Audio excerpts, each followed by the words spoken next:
الله وعلى آله وصحبه ومن تبعه ومواله لا حول ولا قوة إلا بالله أما بعد عباد الله أوصيكم ونفسي بتقوى الله فقد فاز المتقون al-mukarramun wal muhtaramun.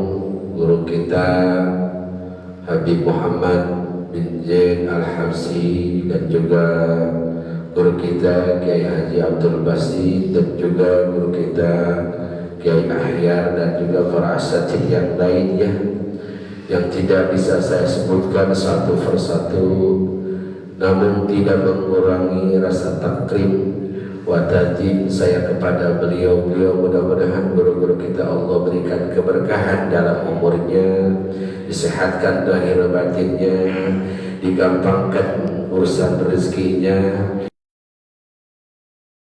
ya Allah ya Rabbal Alamin. Dan juga tujuan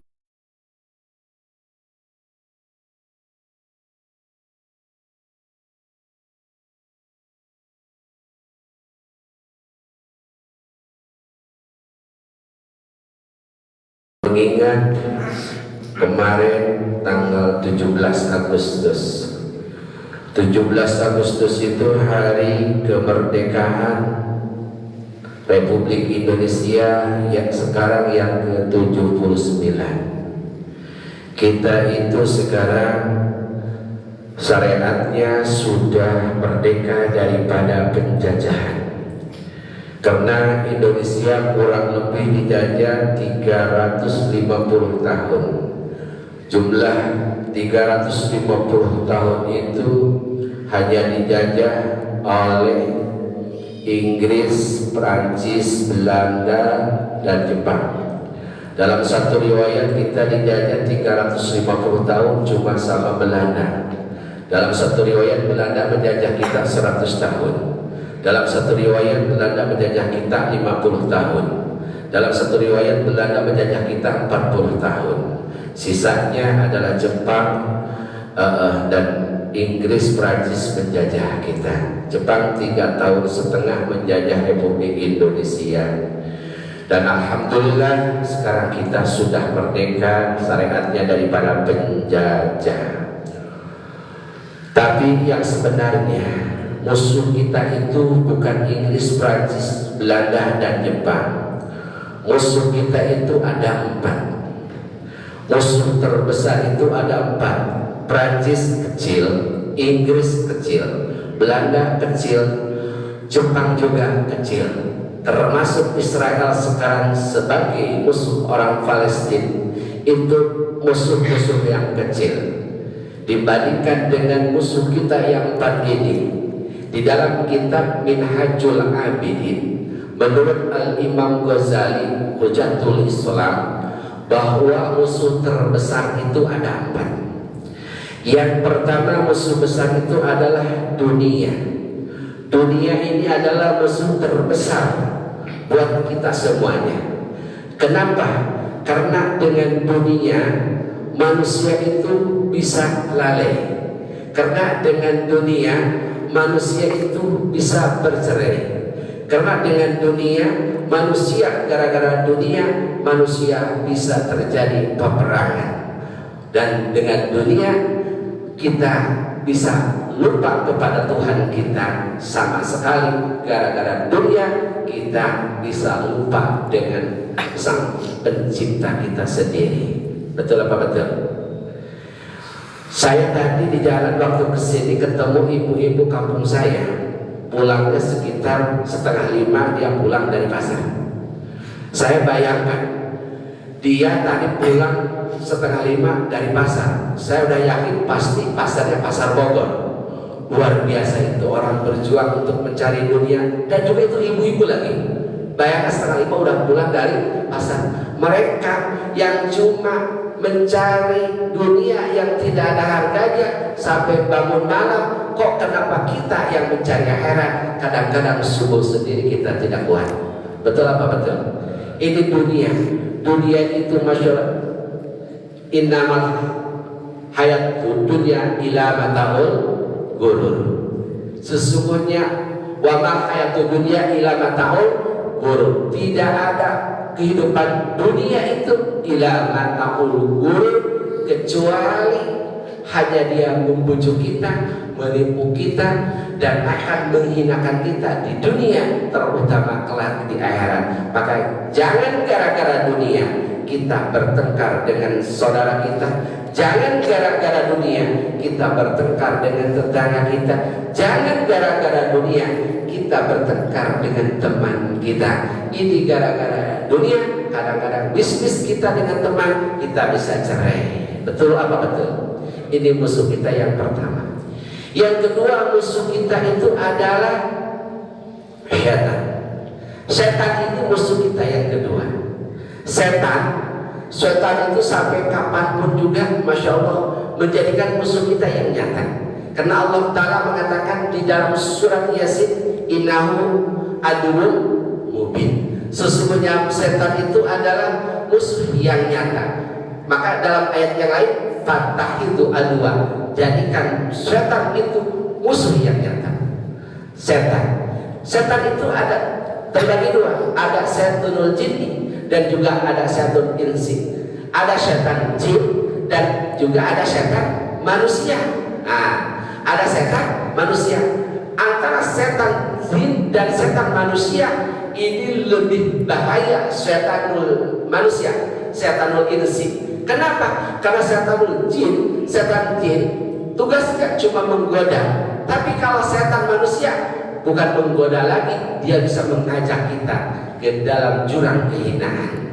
Makanya kita kalau berteman, carilah teman yang mengajak kita ke jalan yang baik. Jangan kita punya teman akan mengajak kita kepada jalan yang jelek. Ini jadikanlah setan. Setan itu adalah musuh kita yang nyata. Setan. Jadi setan itu ada dua. Itu udah berapa tuh? Musuh kita yang pertama dunia, yang kedua manusia dari jin, dari setan manusia, dan ketiga dari setan jin. Yang terakhir musuh yang paling besar ada apa? Hawa nafsu. Ini hawa nafsu ini, Masya Allah. Ini justru dunia kalah, setan kalah, setan manusia kalah. Ini hawa nafsu. Karena hawa nafsu itu musuh yang paling besar, sehingga susah untuk diperangi. Kenapa? Karena setan di luar, dunia di luar, manusia di luar, tapi tapi nafsu ada di dalam diri kita sendiri. Sehingga suatu saat Nabi habis perang besar. Karena perang besar itu dalam sejarah perang Badar, perang Uhud, dan perang Khandaq. Perang-perang yang lainnya kayak perang Hunain itu perang-perang yang kecil. Perang Badar, perang Uhud, dan perang Khandaq ini perang-perang besar. Sehingga sewaktu Nabi Muhammad SAW pulang daripada perang-perang besar itu, Nabi mengatakan kepada para sahabatnya, wahai sahabatku, kita baru selesai daripada perang kecil, maka kita siap untuk menghadapi perang yang sangat besar. Sahabat kaget, wahai Rasulullah SAW, memang ada perang yang lebih besar daripada ini? Kata Nabi, ya ada. Apa?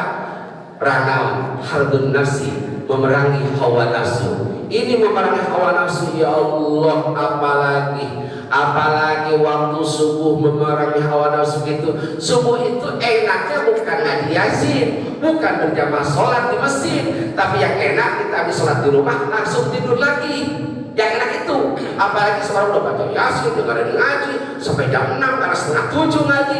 Ya Allah, maka memerangi hawa nafsu ini, ya Allah, beratnya luar biasa.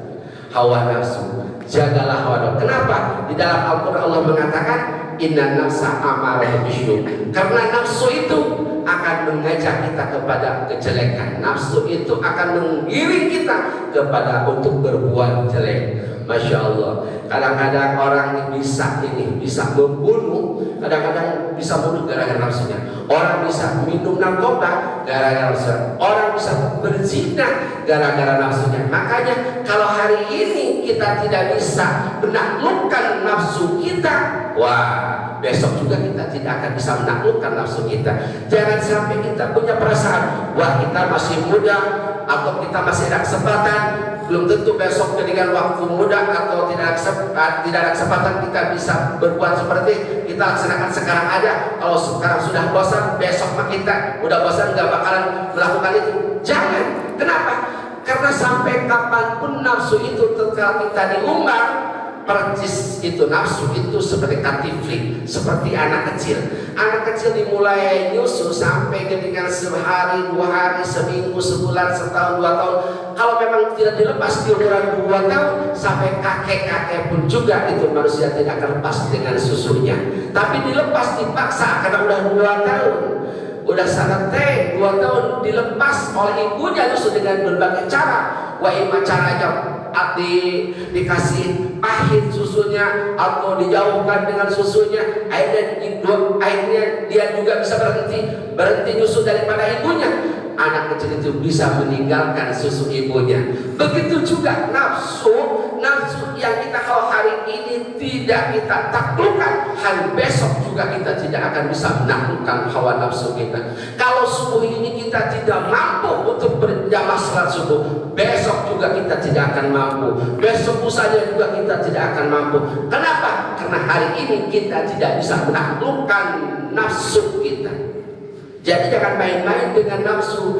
Tong diumbar deui eta nafsu, karena setelah nafsu diumbar tambah gede eta nafsu, tambah besar eta nafsu. Tong dilepas deui eta nafsu. Kadang-kadang ya Allah, mentang-mentang muda, mentang-mentang punya jabatan, mentang-mentang punya duit, mentang-mentang kita sehat, kita nafsu kita diumbar dari kesgerimah. Ya Allah, nudu sakaratul maut, nudu najah, lagi najah sakaratul maut. Orang yang lagi sakaratul maut, jangankan ditawarin uang, ditawarin istri cantik juga pasti dia tidak akan mau.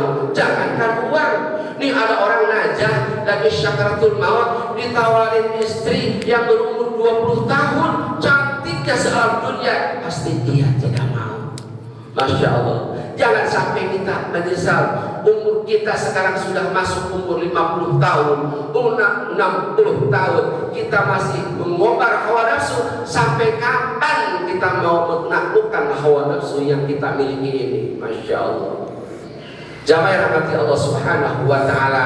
Maka musuh kita yang terbesar bukan Cina, musuh kita yang terbesar bukan Asing dan Asep. Musuh kita yang terbesar bukan ada di luar sana, tapi musuh terbesar adalah nafsu kita yang harus kita memerangi. Jadi tanah nafsu kita. Siapa yang bisa memerangi nafsu kita? Kita sendiri dengan minta pertolongan kepada Allah Subhanahu wa ta'ala. Tanpa pertolongan Allah Subhanahu wa ta'ala, kita tidak bisa memerangi hawa nafsu kita. Jamaah yang rahmati Allah Subhanahu wa ta'ala, sedikit mudah-mudahan bisa bermanfaat, bahwa kita juga doakan para pahlawan kita, para pejuang kita yang sudah mengorbankan tenaganya, pikirannya, hartanya, malah sekaligus nyawanya untuk memerdekakan negara Indonesia. Masya Allah, sekarang kita sudah merdeka.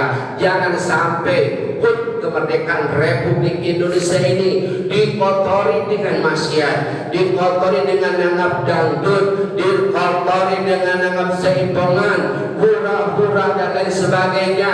Seharusnya ada pengumuman dari Pak RT, Pak RW, Pak Lurah, Pak Camat, Pak Bupati, ngumumkan di medsosnya, di Facebooknya, di YouTube-nya. Harusnya ada pengumuman kepada para alim ulama, mohon tanggal 17 Agustus di masjid-masjid ramekan baca surat Yasin, zikir, takbir, tahmid, bersolawat untuk para pahlawan yang sudah memerdekakan bangsa kita ini. Harusnya seperti itu.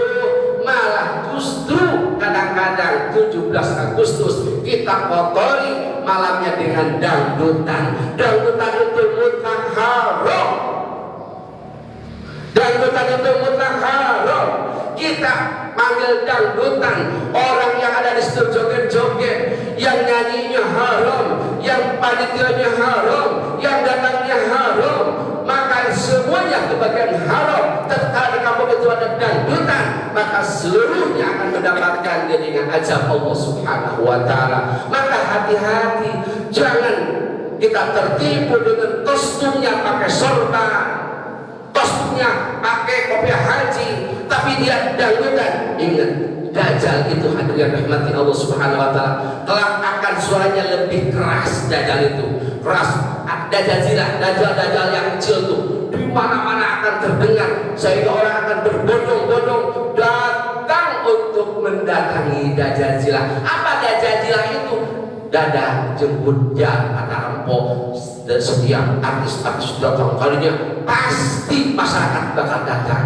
Bikin naon, bikin ngahadir kita Dajjal. Sekarang sudah muncul Dajjal, karena yang akan menjadikan musuh Imam Mahdi kelak akhir ini adalah yaitu Dajjal. Imam Mahdi lagi memimpin negara dalam keadaan badatun tayyibun warabun ghafur. Datanglah Dajjal kubro. Sebelum Dajjal kubro, sekarang ada Dajjal.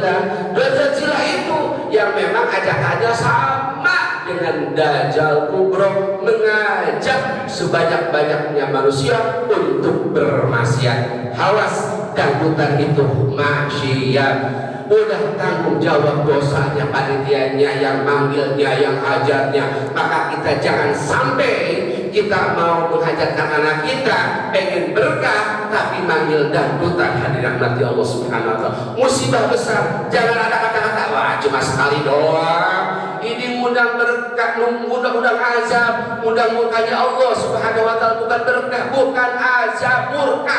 Setelah kita menikahkan anak kita dengan memanggil dangdutan, dengan memanggil dengan orkes joget-jogetan, nauzubillah summa nauzubillah min. Jadi ya udah, kalau mau nyanyi aja, jangan segala macam-macam. Udah nyanyi aja, jangan ngurusin nasab orang. Udah ngasih kita aja sendiri, kita ngasih akhirat mau apa? Masya Allah, bagaimana kita dengan Allah, bagaimana kita dengan Rasulullah SAW. Jangan ngurusin nasab orang, ngurusin nasab kita. Kenapa? Wailun liman mata wa tabqa dzunubuhu. Neraka awal terkalah kita ngerti dosa kita nih, dosa kita diikuti sama orang lain. Kita ngajarin dangdutan nih, kita mati anak-anak yang diajari sama kita ngalir ketika masuk saldo kita. Nauzubillah summa nauzubillah. Masya Allah, kalian jangan terkecoh dengan adanya fatwa daripada seorang yang tidak jelas.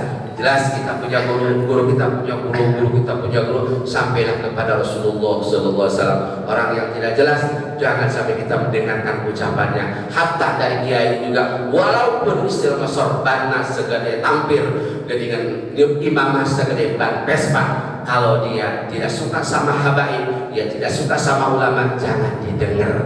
Pasti itu termasuk pasukan Dajjal, karena Dajjal jilat dan Dajjal kubro perjuangannya sama. Terima kasih dan Allah wa yakum ajma'in wa lafu minkum. Assalamualaikum warahmatullahi wabarakatuh. Sambutan dari Sayyidina Al-Mukarram.